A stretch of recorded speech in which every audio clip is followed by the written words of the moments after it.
আমরা দেখছি একটা সুন্দর শাড়ি তৈরি করছেন এক আপা এবং সাথে এক ভাই রয়েছেন। তো এই শাড়িটা কত দাম? আসলে ভাই এই শাড়িটার দামটা আমি একটু পরে বলি। আসলে এই শাড়িটা বানাতে এরকম দুইটা লোকের প্রায় 2 থেকে আড়াই মাস সময় লাগে।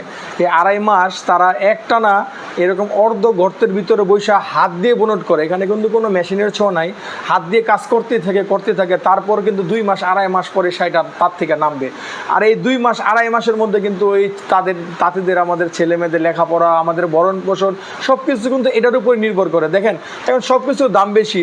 একটা শাড়ি বানাইতে গেলে দেখেন সুতার দাম বেশি, রেশমের দাম বেশি, এরকম বিদ্যুৎ খরচ আছে, এরকম বিভিন্ন দিক দিয়ে অনেক খরচ পড়ে যায়। তারপরে বলেন দুইটা লোক যদি এরকম একটানা 2 মাস আড়াই মাস কাজ করে তাদের মজুরিটা কত হইতে পারে।